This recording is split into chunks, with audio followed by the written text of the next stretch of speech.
All right, good evening to everyone. Welcome to our class tonight. If you came expecting Ben to be here, start the next quarter, I apologize. But I had one we didn't get to meet with Storm, asking if I could do one more lesson to kind of finish us out. He said that'd be fine. And then he texted me this afternoon and said, oh, yeah, and I got to be out next week. Can you do that one? So I said, okay, so we'll do that. So I'll be here this weekend, next week. So I don't have a lesson particularly for next week, so we'll have to think about that. If you got any suggestions, let me know. So need one more, maybe to wrap it up. But we've been talking about the 7 habits of highly effective Christians based on the book with the 7 habits. We're on habit 10, so obviously we didn't go exactly by the book. So we went through his titles of his first 7 of Stephen Covey, and then we added in some 3 more, which were effective Christians or have the habit of prayer. Last week we talked about Bible study, and tonight we're going to wrap it up with our last one, which is serve. So it's kind of our final lesson in this series. So I appreciate everyone that's been here with us through all this, and for the ones who are watch us online, several of them have made good comments about our class too, and I do appreciate that. So tonight we'll kind of finish it up with this one. If we have a little time, we might circle around and talk about a little bit of that and finish it up. But I think we'll have plenty to keep us busy tonight. But habit number 10 is service. So what does it mean to be a servant? Okay, the Bible says a lot about being a servant. We live in a culture today, though, where that's not that popular.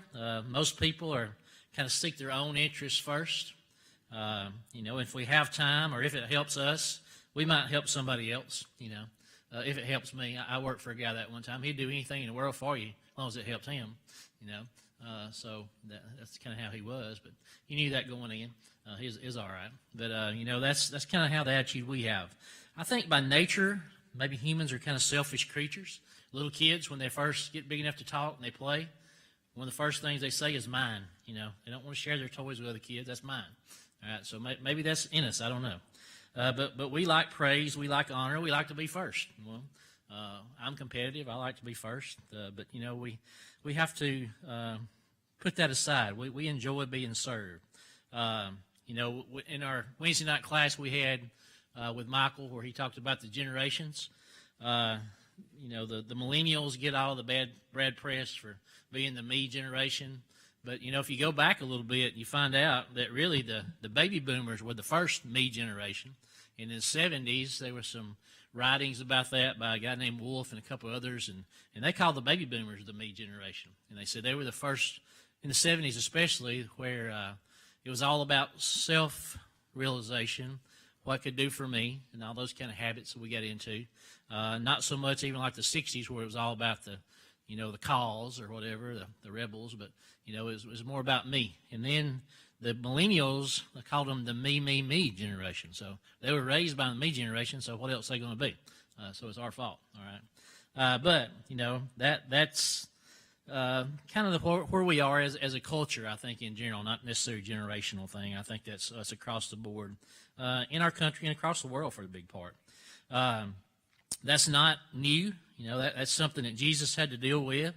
And we read in Mark chapter 10, verses 35 through 45 there, where James and John are seeking to sit on the right and left hand in the new kingdom. They say, can we sit on the right and left hand? And here Jesus used that for an opportunity to teach about, first of all, it's not mine to give, okay? It's his service attitude. I serve the Father. I'm the Son. I can't give you that. But on the other hand, that's not how we should be anyway. He tells them a principle that we are to see many places in service. That's where we're to be servants. And he gave himself that example to follow. Verse 45, he sums that up by saying, for the Son of Man did not come to be served, but to serve. All right? And to give his life a ransom for many. So right there in that one verse sums up how we should be. If we're going to be Christians and be Christ-like, we're not here to be served. We're here to serve. Because if Jesus was like that and he's our master, then surely that's the attitude we should have. So what does it mean to be a servant then? Well, servant is a translation of the Greek word doulos, D-O-U-L-O-S.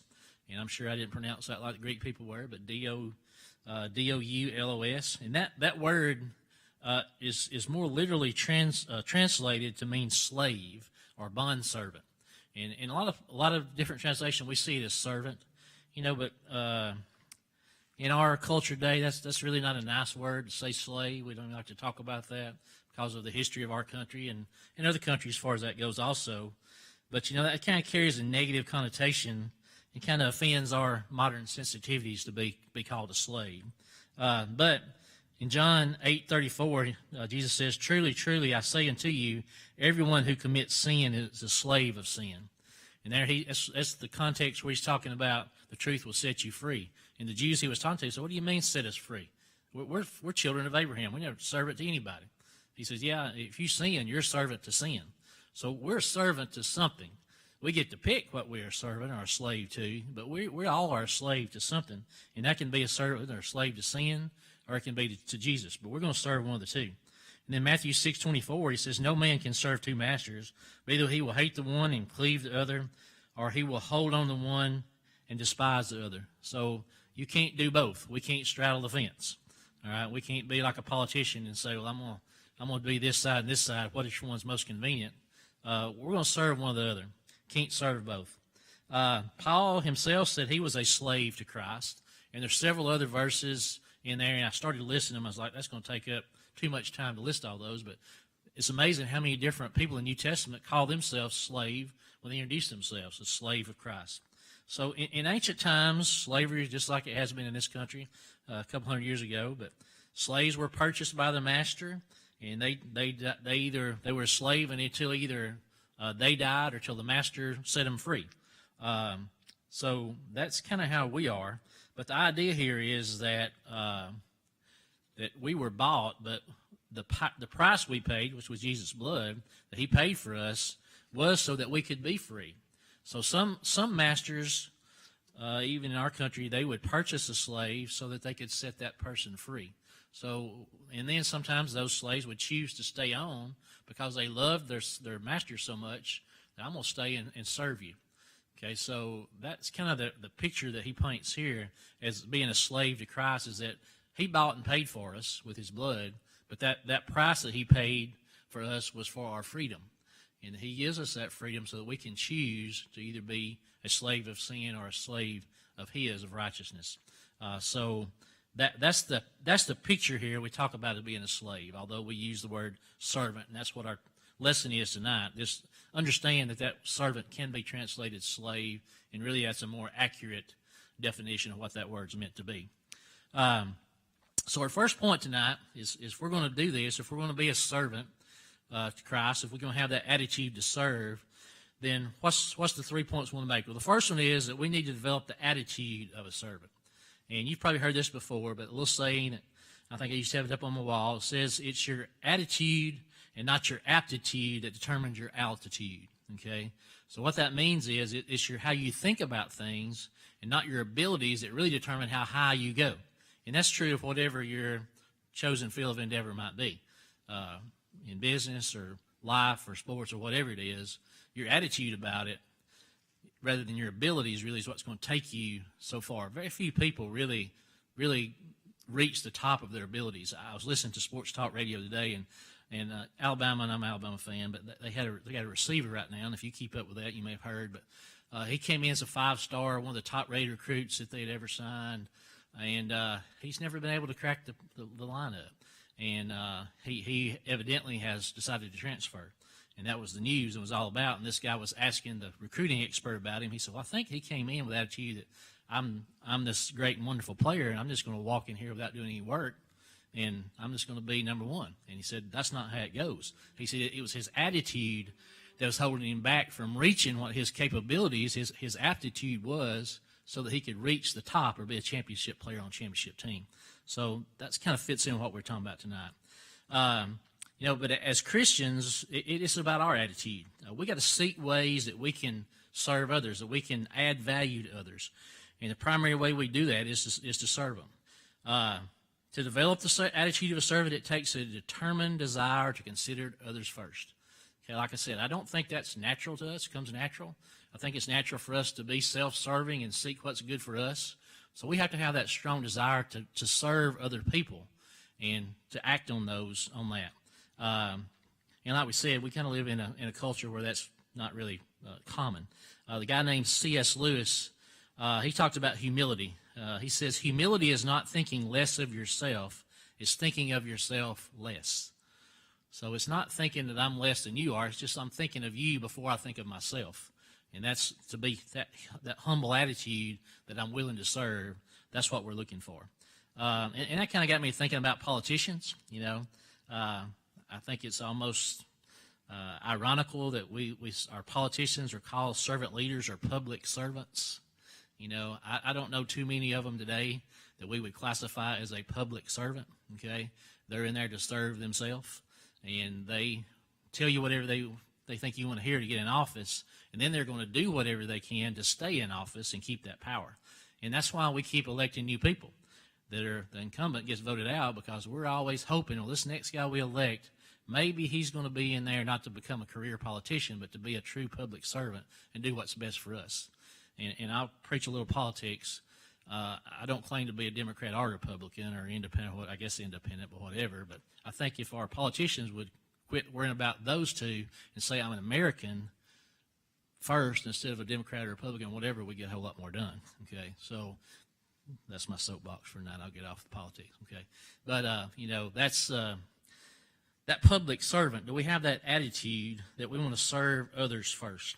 Philippians chapter 2, verses 3 through 4 is a good one to look at. If you have your Bibles, you might want to turn there for that one. It says, do nothing through factions or through vainglory, but in lowliness of mind, each counting others better than himself, not looking each of his own things, but each of you also to the things of others. Have this mind in you, which was also in Christ Jesus, who existing in the form of God, not being on an equality with God a thing to be grasped, but emptied himself, taking the form of a servant. Being made in the likeness of men, and being found in fashion as a man, he humbled himself, being obedient even unto death, yea, death of the cross. We could spend a whole hour lesson just talking about those two verses right there, but that sums up what we're talking about really is Christ's attitude that he had. He came, left the throne of heaven to come, and not just to be on earth, but to be as a human, and not just to be a human, but a lowly human. He didn't come to be, he could have come and been a human, but still been king, and that's not what he chose. He was the lowest of low servants. It says he was not particularly a handsome man. He wasn't anybody to be looked at. He could have chose whatever form he wanted to pick, I'm sure, but he didn't even pick that. So he came in the likeness of man. It says he emptied himself, so gave up everything, like he said, in lowliness of mind, counting others better than himself. Everything was about us. Nothing was about him. And being obedient even unto death, yea, death of the cross. So the death that he chose, or that God chose for him, was not just that he died, but it was the worst possible death and the most looked down upon, despised type of death that there was at that time. Just that one verse, if we just read that and think about that sums up our whole lesson right there. So again, Jesus is an example of this type of attitude. He thought of us instead of himself when he took the form of a servant, humbled himself, and became obedient to the point of death. The underlying motivation, what is that? Well, the underlying motivation for all that is love. Okay? A true servant serves because of love. That's why Jesus was willing to give up his position of honor and glory, why he came from heaven in the form of a servant, why he was willing to die, because he loved us. Okay? And it's why we should serve one another. Paul says in Galatians chapter 5, verses 13 and 14, through love serve one another, for all the law is fulfilled in word, even in this, you shall love your neighbor as yourself. So if we truly love our brother, then being a servant is going to be a lot easier to do. We're not even going to have to think about it if we really love that person. In fact, if we want to serve, that's what motivates us. Jesus' love was undeserved, unending, unconditional, and unselfish. It was not the worthiness or the merits of the disciples that drove him. It wasn't anything we did. Okay, think about it. Okay, Jesus, the night he washed feet, he washed everybody's feet, even Judas, who he knew was about to betray him. So how humble is that, and how willing to serve? He didn't just wash the feet of those who was loyal to him. He even washed the one who was going to betray him. So a true servant leader. And a lot of people think sometimes, well, if I take on that role of a servant, then I'm kind of demeaning myself. I'm dropping myself down a notch. But really, if you think about it, you're not putting yourself down. You're putting yourself in a position so that God can lift you up and put you at a higher position. Okay. Think about a family. In your family, who can you think of as the one family member who serves everybody? To me, that'd be mom. Okay, mom serves everybody. Okay, she takes care of the husband. She takes care of the kids. If she's got grandkids, she takes care of them. She's always in that servant role. But yet, who is the most beloved person in the family? Not daddy, it's mama. Okay, all right. Mama's the one that we love the most, and she's the one who puts herself in a position to clean up. Okay, when Jordan was a little girl, she had a condition there for a while where she threw up every night. We finally got her in children's and figured out what was wrong with her and got it fixed. But I'm a solid sleeper, and I'll be honest with you, I didn't always get up and take care of her those nights she was throwing up, but Mama did. Okay, Mama's that servant role. She's going to clean up the mess. She's going to do whatever it takes to make sure everybody's taken care of. That's Mom. She puts herself in that servant leader role, and then she's lifted up because of that role. So, if we think about, I don't want to be in that role of the servant. Well, think about Mom and what she does and how she gets elevated. All right. All right, point number 2. Point number 2, we got to know what to do to serve. A servant can only serve when he knows what to do. Our Master Jesus gave us those instructions in his word, and he expects, if we're going to profess his name, if we're going to say we're a Christian, then we need to know what to do to serve. And we do that by studying, which goes back to last week's lesson. But to be a servant is to seek his will in all things. And that's hard to do. Our primary desire every day as servants of Christ should be to honor and glorify God. And that means basically that we renounce or we give up our rights to do what we want to do. Okay? Tell you another personal story. Winnie and I got married a little later than most folks did in our generation. They're doing it more now. But I was 26 and she was 24. And you say, well, you've already got all that out of your system. You're ready to get married. Well, I was. But at the same time, I had also got kind of used to not having to think about anybody else. If I want to go somewhere, I went. If I want to do something, I did it. I didn't have to think about, well, I wonder if she wanted to go or she wanted to do. So when we got married, that was a little adjustment I had to make. Maybe she'll say I'm still making an adjustment. I don't know. But, I had to put her concerns and consider her concerns and what her wants and needs were, not just mine. So that putting ourselves in that position where we know how to serve and what to do to serve somebody and renounce the right to direct our steps, that's the key. In Luke 9:23, and he said unto all, if any man would come after me, let him deny himself, take up his cross daily, and follow me. So we put down what we want to do, and we find out what we need to do for Christ, and that's what directs our steps. In some servants, they're going to wait. They're going to do what you tell them to do, but they're not going to do anything until they're told. You may have worked with people like that before. A good employee is that person who, or a good coworker even to that point, is somebody that doesn't have to be told every step to take. They know what their job is, they do it, and when they finish it, they find something else to do. When I was a young guy in college working summer jobs, this old man was kind of training me what I needed to do there on the job. And he said, when you get your job done, it was in a factory, he said, nothing else, grab a broom, clean up. If somebody else needs some help, go help them. Okay, so that's how we should do. We shouldn't have to wait to be pointed out everything we should do. We should be looking for tasks that we can do. Jesus didn't wait for anybody to tell him that night when he washed feet. There was no protocol for that. He just saw a need. It needed doing, so he did it. Okay? And a true servant leader in any organization, they will do that. Okay, we had a new superintendent come in one year in our school system, and the very first week that he was on the job, our big, huge freezer at the elementary cafeteria, the power went out, and it had been out all weekend. So all that meat that was in there was spoiled. Somebody had to clean that up. Okay, he went over there, and when he found it, he didn't call the custodians. He did. He called the maintenance come, but he went in there and started getting the stuff out. That made a great impression on everybody in the school system. This guy doesn't think he's better than everybody else. He's willing to do whatever he needs to do, and if he sees a piece of paper, he picks it up. Okay, and that's a good point as a principal. As a principal, if you're walking down the hall, if you expect everybody to keep everything cleaned up, you see something needs doing, you pick it up. Okay, I'm not saying I was all great and wonderful and everything did perfect, but if there's somebody spills something and nobody was around and custodian was busy, I got a mop, okay? That's my job too, just like everybody else's. We get too hung up on what our job description is sometimes. That's not my job. I had a teacher like that one time when I was principal, and she didn't want to do anything that was not hers exactly. And her other teachers didn't appreciate that very much. So she was not a real good coworker according to them, and according to me too. But she did not want to help anybody else at all if she was caught up. So we need to find something to do, whatever it is. If we can do that and be servant, we do that. Our actions speak louder than our words. So in order to be the kind of servant we should be, we got to get involved. The old adage is true: the more you put into something, the more you get out of it. So as Christians, if we want to get more out of being a Christian, we need to put more into being a Christian. Look for opportunities. Okay. If you're determined to find something to do, you'll find it. Opportunities are aboundful. They're there. You're never going to see more people than there are work to be done. Okay. I said the fields are white to harvest, and the laborers are few. Okay. There's a lot of work to be done. Are we willing to do whatever it takes to get that done? Get involved in your church. Get involved in people's lives, in your community, in your family, whatever you can do.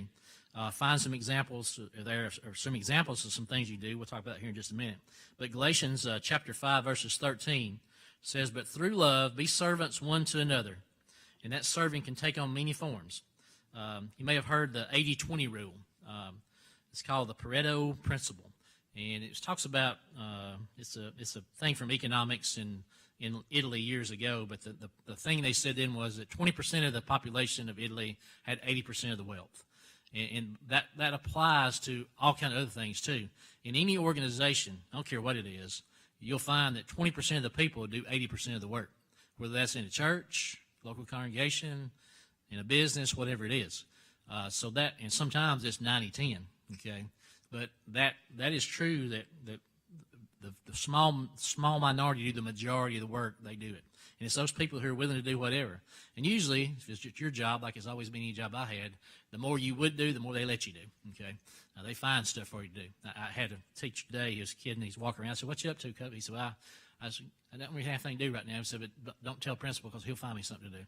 He was joking. He was busy. He said, "But don't, he'll find me something to do if I don't have anything to do, so I'll find something to do." That's true today in the church. What are some jobs we can do in the local church? Bible class teachers, Bible study leaders, song leaders, audio video techs, ushers, greeters, nursery workers, custodian, maintenance workers, cooks, outreach workers, visit the sick and the shut in, send cards, make phone calls, babysit, transportation, those that are unable to drive. There's 1,000 things that we can do that may not get a whole lot of credit, but that's all right, okay? They need to be done. I heard a story years ago, and this came to me. Wasn't in my notes, but there was a couple years ago lived out in the country, went to a small little country congregation, but there was a family that had moved in down the road, a little rent house down the country road from them. Had about 6 kids, just dirty little snot nose, run around, get into everything kind of kids, And they came by and invited them to church. Well, Mama said, I don't have a car. We don't have a way to go, so we'll come by and pick you up. So they made it a point they had a pretty nice car back in the day, but they drive by, put those 6 dirty little kids and Mama in the car, take them to church over and over and over. Well, that didn't seem like a big thing. Of those 6 boys in that family, every one of them became a preacher. So think about how many souls they touched, and they had an indirect influence in saving just by willing to go by and pick up some people and take them to church. So is that a big thing? No, but does it turn out to be a big thing? Sure. So never underestimate the big things that can come from doing a small job. All right.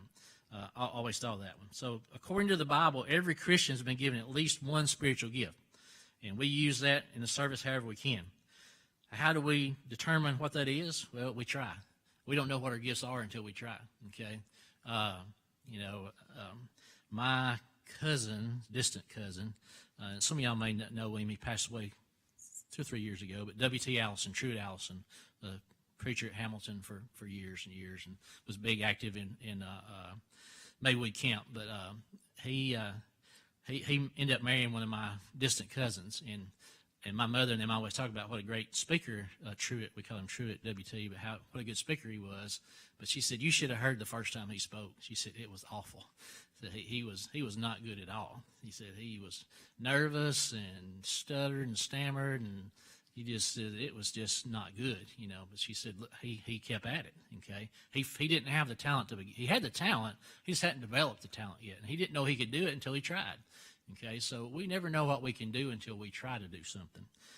So the only way we can find out what our gifts are and how we can contribute is to try. And once we try that, we can do it. Okay, I'm not a great song leader, but I know how to lead singing. I can do it. Okay, I can pitch the song and I can drop my hand and I can say go and I can keep beat time. If everybody else will sing loud, it'll end up pretty good. Okay, so I have a little bit of talent that I can multiply if everybody else helps me. Okay, so we all can find things that we can do if we're willing to try and do that from time to time.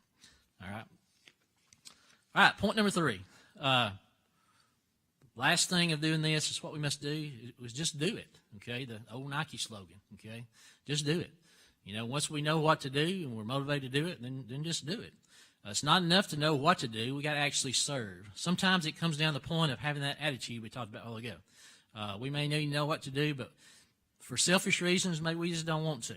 Other times we end up making excuses, okay?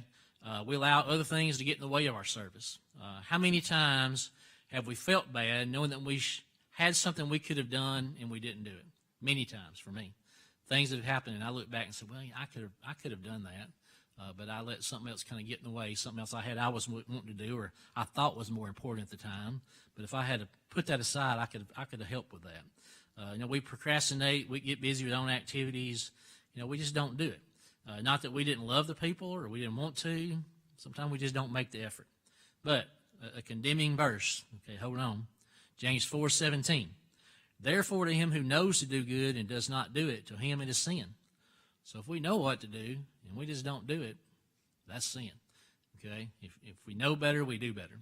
So when we find out what we should do and there's an opportunity there, we're obligated to take advantage of that opportunity. But we need to constantly remind ourselves that this life is not about us. Okay? In one of our other lessons, we talked about that. How, the old saying, he who dies with the most toys wins. That's not true. Life's not about us. This old thing about we're trying to find the meaning of life. The meaning of life is simple. It's to serve others. That's the meaning of life. Just love God and love your fellow man. That's the two most important commandments that there are. So we need to constantly remind ourselves that's what life's about. It's not about our pleasure. It's not about our work. It's not about school. It's not about what we find important to us. It's about God and it's about others. I worked with a lady one time, great lady, a good mother, had good kids, and I'm going to step on somebody's toes and I apologize. But her kids were, like I said, great kids, but they were super involved in athletics. And I coached for 25 years, like I said, so I'm stepping on my own toes. But they were so involved in that they neglected the spiritual thing. They would miss church services to go to a tournament or to go for practice or whatever. So, what was important there? So we have to be careful where our priorities lie. And I've told y'all this before, but growing up, I loved sports. I played sports. I loved horses and showed horses. And had a friend of ours who was a horse trainer, and he was a lot better than me. I was just kind of a casual, lay person when it comes to training my own horses and doing stuff. But he was a professional trainer, and he asked my dad, he said, I would like for him to come and work with me, and I'll train him. And I was like 15, 16. He said, and I'll train him how to help me with my horses. And he says, he can show with me, and he can ride them in the teenage class or whatever, and I'll ride them in the adult class. Daddy said no. And the reason was because he went to these big money shows that were all weekend. You'll be going Saturday and Sunday. And Daddy said, you're not missing Sunday to go to the horse show. That's not going to happen, okay? So the priorities were there, okay? What was most important, but where are you going to spend your time? So again, constantly remind ourselves it's not about us, it's about others. Mark chapter 12, verses 30 and 31. And thou shalt love the Lord thy God with all thy heart, with all thy soul, with all thy mind, with all thy strength. The second is this, thou shalt love thy neighbor as thyself. There's none other commandment greater than these. So when we have that attitude of a servant and know what we need to do, then we take that initiative and actually serve, okay? We don't make excuses. All right? Look at Luke chapter 14, verses 16 through 24. Luke chapter 14, verses 16 through 24. Let me get my Bible here.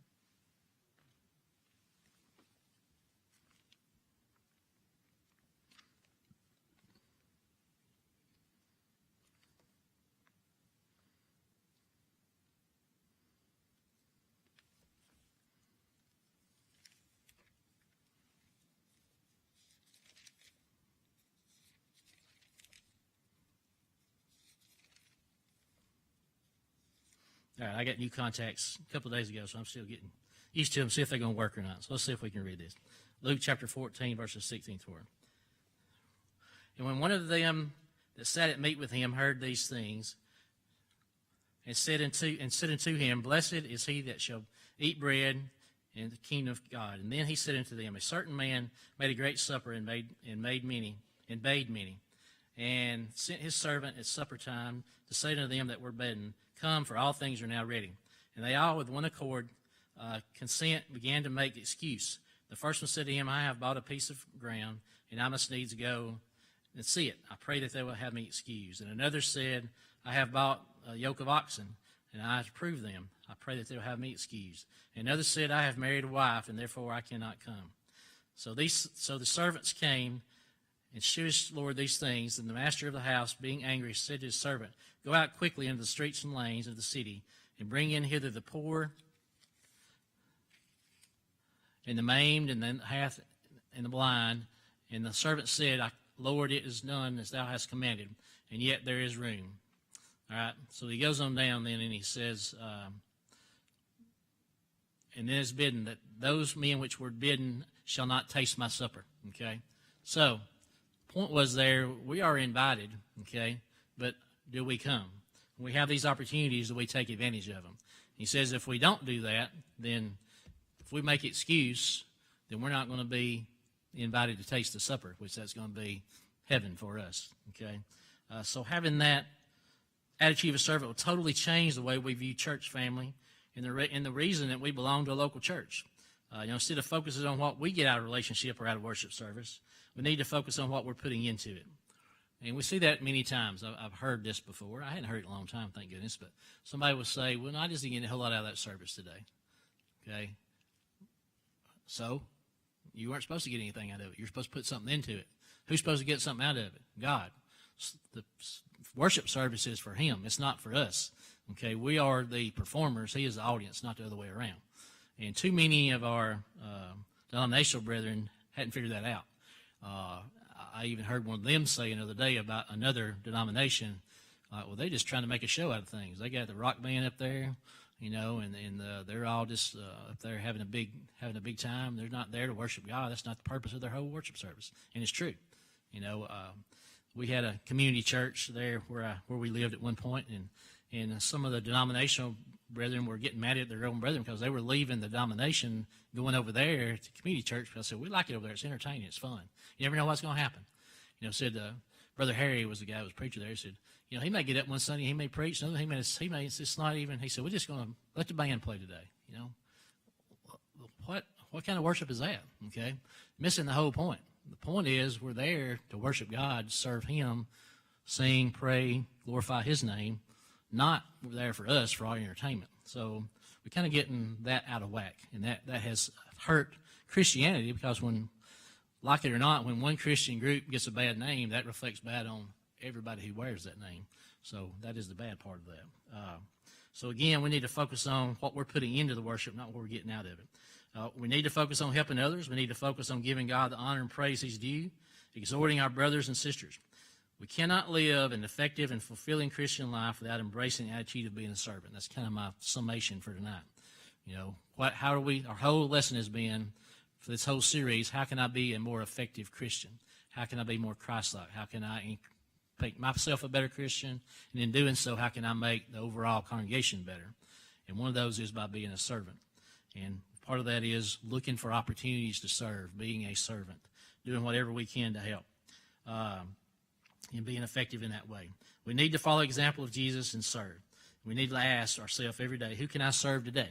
And I heard this said recently, and it kind of struck a chord and made a lot of sense. It says, we pray for God's blessings, but we really, every day, we shouldn't be seeking a blessing for us, but we should be seeking a way that we can be a blessing for somebody else. And by doing that, we'll be blessed ourselves. Because just like that thing of parents, of Christmas. Christmas was great when I was a kid. I got to open presents and all that. That was a lot of fun. But a lot more fun was when we had our own kids and I got to see them open their presents. That was a lot more fulfilling, okay? So us as Christians, we should find greater fulfillment in serving somebody else, helping them and making them happy or successful than even we do of ourselves. And the ultimate goal here, and we're going to finish a little early tonight, but the ultimate goal we should all want to hear, our goal in life should be, is to hear on Judgment Day, Matthew 25:21-23, when he says, "Well done, good and faithful servant. Enter into the joy of your master." And if you notice what he calls us there, well done, good and faithful servant. So again, even at the very end, that's how we're judged, is what kind of servant were we? We're, as being a Christian, not what great things I did and how much glory I brought on myself and what a great thing I've done, but how effective was I at serving other people? All right, questions or comments?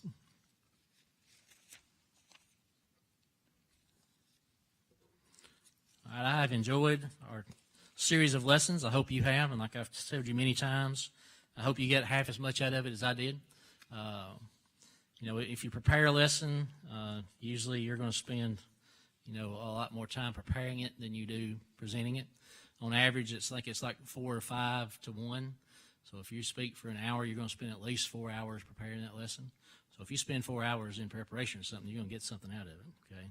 And I always say anytime I'm speaking, I'm talking to myself. Y'all just getting to hear the voices in my head, okay? So I'm telling myself what I need to hear, and y'all just are benefactors of that a little bit there. So again, our lessons that we went through, first one was inside-out approach. We said that before we can do anything, we need to work on ourselves. We need to look at what we can fix of ourselves to make ourselves better before we worry about somebody else. Our next lesson, the first habit, was be proactive. Don't wait for something. Go out and do something. And habit 2 was begin with the end in mind, which for Christians, how more Christian-like you could be with there. Heaven is our goal. That's our end game. That's where we're trying to get to. And then habit 3 was put first things first. Prioritize what is important. We kind of touched on that a little bit tonight.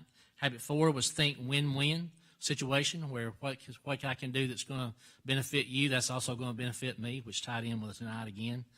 Lesson 5, or habit 5, was seek first to understand and then to be understood.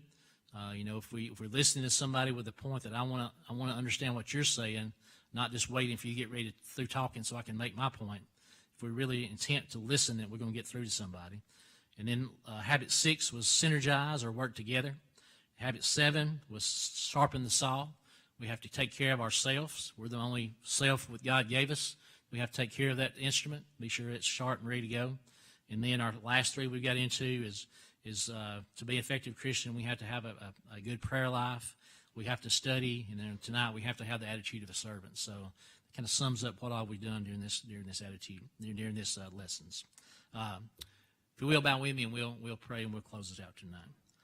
Father, we thank you for today. Thank you for the many blessings that you give us every day. Thank you for the opportunity we've had to participate in this class and this series of studies. Pray, Father, that in doing so that we have strengthened ourselves and others that may have been within our hearing. Pray, Father, that we would always take the things that we study and apply them to our lives. We become stronger, better servants of thine. I pray that you'd be with those who are not able to be with us tonight.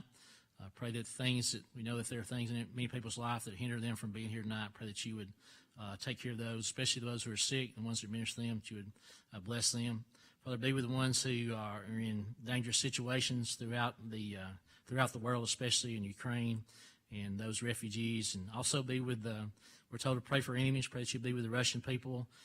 Many of those are not in favor of this war either.